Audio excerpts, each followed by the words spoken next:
There's a lot of exciting thing going on, right? And we want to get an MBA. There's a lots of hype going on in the society. Get an MBA, get an MBA, and get to the next level. And there's a lot of people still believe that whenever they get an MBA, they can actually get promoted and get a higher salary. I myself listened to it so many times and I applied so many times and I got offers in UK, Australia, but finally decided not to do the MBA because still I truly believe on this fundamental 10 factor. This is why I realized this one. Rather than going to the school and getting an MBA, the real underrated MBA is actually the job, because the job can really help me much better than get an academic degree, which most of the time is not related to me. Why? So let me explain to you in this video so you can really use your job in the right manner so you can turn it into your mini MBA too. And then if you want to get promoted or you want to be an entrepreneur, doesn't matter. So now let's get started.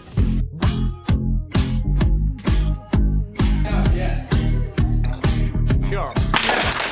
Number one is about the world-class coaches and managers. What does it really mean? That means who can actually apply the things and create a really good result to take the company forward, right? And where are all those managers, those coaches? They are inside the company who are working, not who are reading books, making slides, and coming and present. So working for a company is a great way to get a lot of in touch with a world-class manager. And now one thing is even better. If you can working with a startup, then you basically can work very closely with a CEO or even a C-suite level very easily by just doing good work, because the startup environment allow everybody to work very collaboratively to drive things forward. So that actually fastens the coaching cultures to activate a lot of skill development for anyone. But here, some of the startups have a pretty bad and nasty environment. So just watch out before you join it as well. Just want to make sure that how's the founder, what's their value, check them on the internet,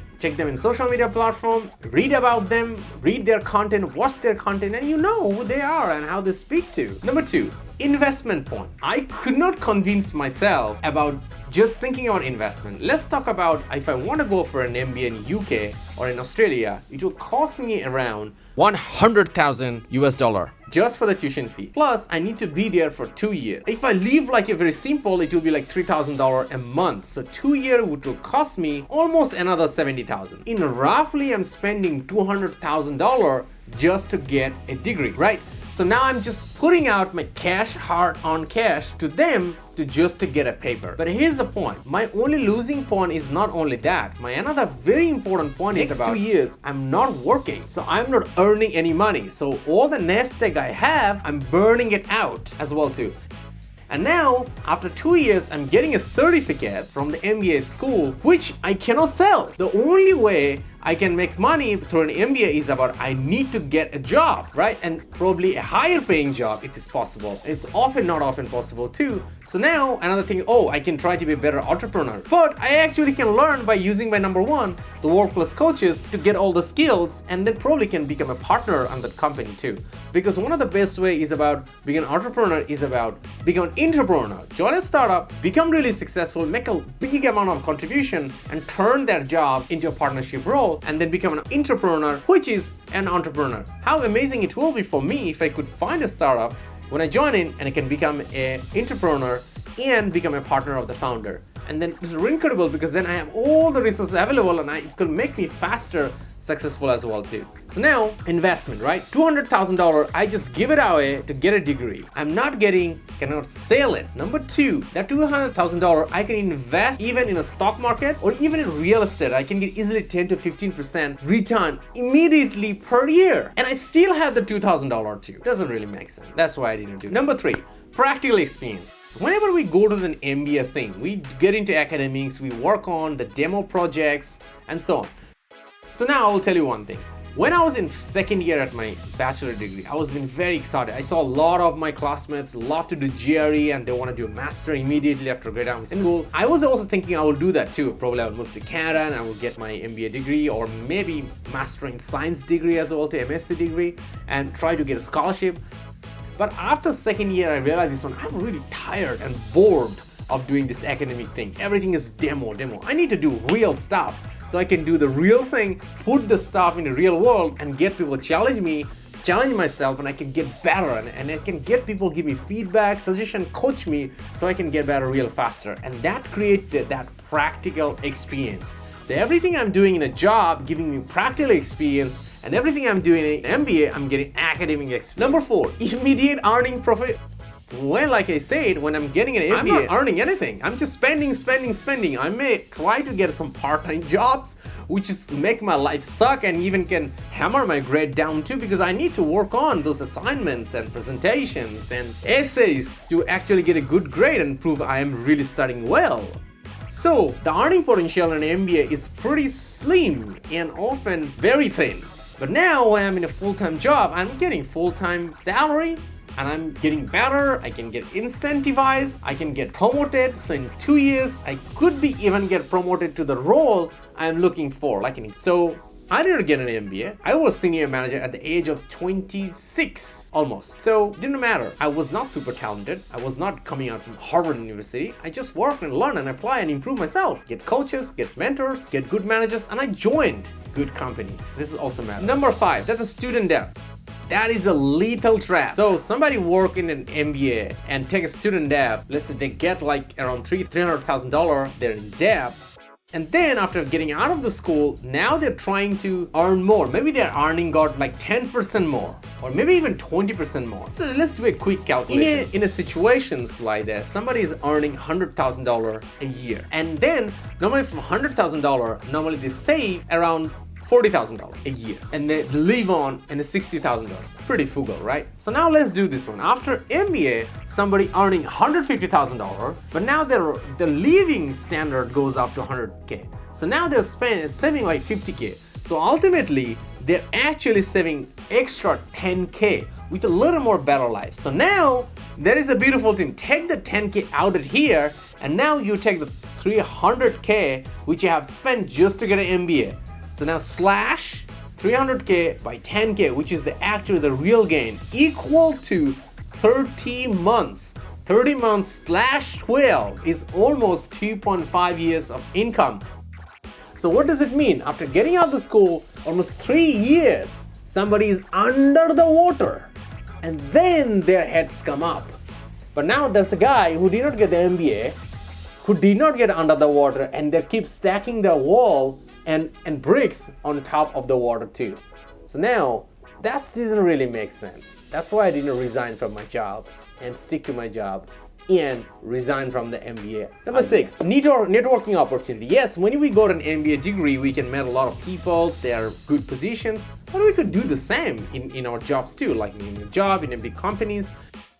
If you're in a startup, we can be very close to the CEOs, and normally CEO has lots of network as well too. If you are in a corporate environment, we can still do a lot of, it's like a 50 to 20 or 300, 400 company, pretty good amount of people there. We can easily network as well too. Or we can go to networking activities, buy a bit of coffee and drinks and network.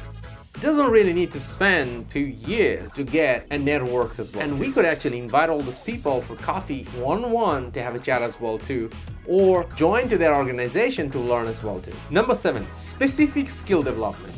So whenever we go to an MBA degree, normally we get some kind of grasp of everything. We know statistics, we know all those matters as well too. But in a real environment job, we don't need to know all of them. We just need to know an expert about a certain matter. And the goal is to become so deep into it, so actually who can drive result and create it. Let me give you an example. MBA degree will tell me how to be a good leader, but they will also give me lots of other things. But ultimately, I want to be a better leader if I want to be. So I can be a better leader by taking a one-on-one coaching, or I can get a leadership coaching programs, and I can specifically improve my leadership. Because I personally believe that there is a 1x leader, 2x leader, 5x, 10x, 50x, 100x leadership. Because this is a skill set I can stack up and develop myself even more later as well too. And one of the best things in leadership is about I can combine with other skills like designing skill, sales skill, consulting skill together, and I can build a gigantic, powerful skill as well too. But when I'm in an MBA degree, I'm kind of in a very much strict frame what skill I can develop, rather than I'm being more focusing about what they're telling me to stack up rather than what I really want to stack up myself, which is specifically custom made for myself. And here's the point, MBA degree is not my custom made, it's for everyone, for a group of students. But for me, to become successful, I really realized in my life this one, I need my custom made thing for myself, which is gonna bring me from point A to B. Because it doesn't make any sense go from point A to C to F to Z to X and then come to B. I want to go from point A to point B. I want to go straight point A to point B rather than making all this. Number 8, career clarity. So when you're working on a job, we really understand what's going on in the industry. When you're in the workforce, we understand what's happening in the company and what is happening in the industry. So we know a very detailed situations going on. As long as we just keep that eye and ear open. Normally I do that. So now it really helped me to what I want to be in my next role. What should be my next role, and what kind of leverage we have, what kind of skills that I already have, and what I need to develop moving forward so I can move to that role faster as well too. That career clarity is a lot more easier for me when I'm in the industry working on my career. Number 9, entrepreneurship. So one of the great ways is about to learn an entrepreneurship is join a startup and work very closely with the CEO or the founder. So they're able to learn, it can expose me to learn. I wanted to do that one, but I did not have a chance. I couldn't really find a right startup. Why you say this one? Why didn't I do it? Because I was working in a foreign country and I was moving to different places and I was having a pretty much focus on my career too. So I basically blocked myself every possible way to get an exposure to such kind of startups. So I did not. So I started my own. But if I would have a chance, I would never start myself and I would just join with someone. It would be much faster for me to make it successful too. So here's the way. If I would be there, I would be just join the startup and I will learn from the founder and other senior leaders and I will make it so successful at what I'm doing.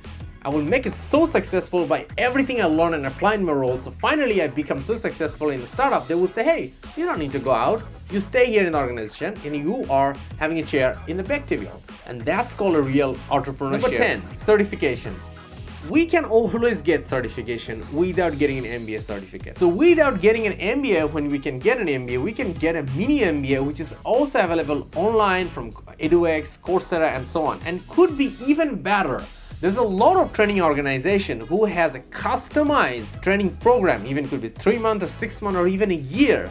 Take on those programs, which is a lot more cost effective, keeping the day job and using the weekend from those program and turn the skill set. And here's the beautiful part. I'm in a job and I'm learning outside too.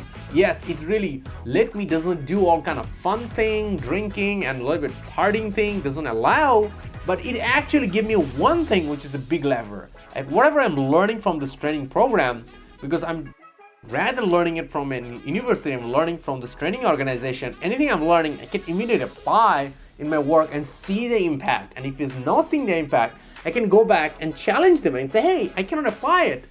Help me to do this one. Tell me what am I missing here so I can apply. And that's how I can get a certification and also an industry specialized, specific, practical knowledge, which is already tested and become my expertise as well too. So here you go. These are the 10 reasons I did not do the MBA and I basically drop out all the offers. And then this is exactly the same way I use jobs to build my MBA skill set from myself, which really helped me to who am I today. And without having this right mindset, I would be never able to become who am I today. And I would be somebody who has a not watching, not listening, and not understanding a person, and which is a pretty difficult and should not be a person to. So if you're watching this video, keep your eye open, listening to it, and turn your job to your own MBA rather than just thinking about I'm going to throw the money, I'm going to get the degree, and it's going to make me successful. It does not work that way too. So you're probably thinking that time management is your big challenge right now, right? So check out this video right now. That video I shared how do I make my time so you can make more time and get more things done too. Click the video right now. I'll see you there. All the best. We have some exciting plan for the next week. So don't forget to subscribe so you don't miss that out.